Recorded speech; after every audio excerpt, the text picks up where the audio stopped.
తన కుటుంబానికి న్యాయం చేయాలని న్యాయ పోరాటం చేస్తూ ప్రజల ముందుకొస్తే వైసీపీలో వణుకు పుడుతోందని వైఎస్ సునీత వ్యాఖ్యానించారు.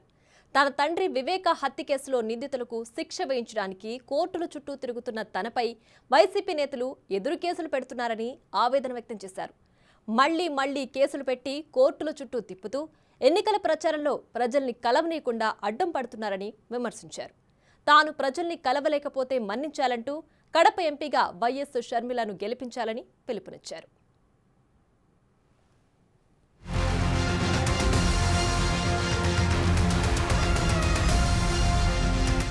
కడప ఎన్నికల రాజకీయమంతా వైఎస్ వివేకానందరెడ్డి హత్య చుట్టూనే తిరుగుతోంది.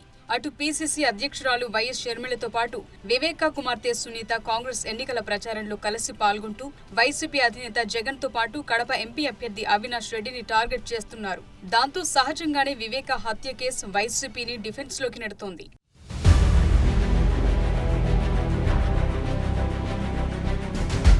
ఆ క్రమంలో వివేక హత్య కేసు అంశంపై వైఎస్ షర్మిల, వివేక కుమార్తె సునీత, చంద్రబాబు నాయుడు, లోకేష్, పురంధేశ్వరి, పవన్ కళ్యాణ్, పులివెందుల టీడీపీ అభ్యర్థి బీటెక్ రవి తరచూ మాట్లాడుతున్నారని, వారు ఈ వ్యాఖ్యలు చేయకుండా చూడాలని వైసీపీ కడప జిల్లా అధ్యక్షుడు సురేష్ బాబు కడప కోర్టులో పిటిషన్ వేశారు.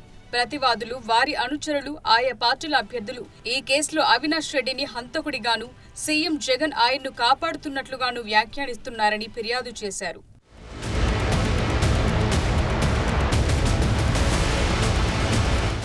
దాంతో అలా జగన్, అవినాష్ల ప్రతిష్టకు భంగం కలిగించే విధంగా వ్యాఖ్యలు చేయరాదని కోర్టు ఆదేశించింది. తదుపరి విచారణను ఈ నెల 30కు వాయిదా వేస్తూ కడప జిల్లా ప్రధాన న్యాయమూర్తి జి. శ్రీదేవి మధ్యంతర ఉత్తర్వులు జారీ చేశారు.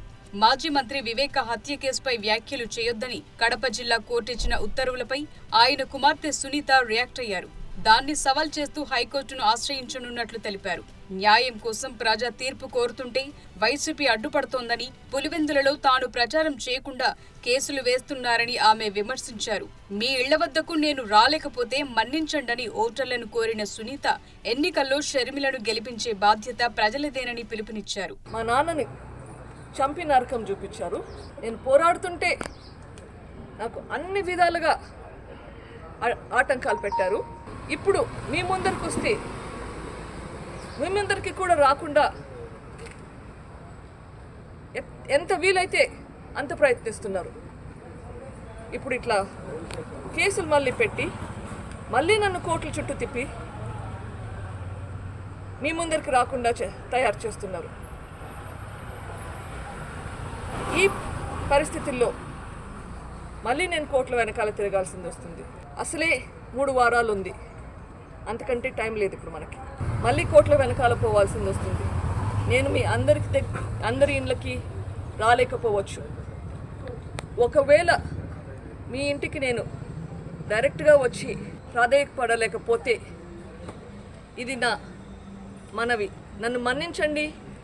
నేను మీకు ఇంటింటికి రాలేకపోతే దయచేసి ఇది నా పర్సనల్ రిక్వెస్ట్గా ఆలకించి నిందితులకు ఓటు వేయకుండా వాళ్ళకి బుద్ధి చెప్పేలా వైఎస్ షర్మిలారెడ్డికి హస్తం గుర్తుకి ఓటు వేయమని ప్రాధేయపడుతున్నాను. వైఎస్ వివేకానందరెడ్డి కుటుంబానికి జరిగిన అన్యాయం గురించి గత 2 నెలల నుంచి ప్రజల్లోకి వస్తున్న షర్మిల తన తండ్రి హత్య కేసులో నిందితులకు శిక్ష పడటానికి న్యాయ పోరాటం చేస్తున్నారు. ఆ హత్య కేసులో కడప ఎంపీ అవినాష్ రెడ్డితో పాటు ఆయన తండ్రి నిందితులుగా ఉన్న సంగతి తెలిసిందే.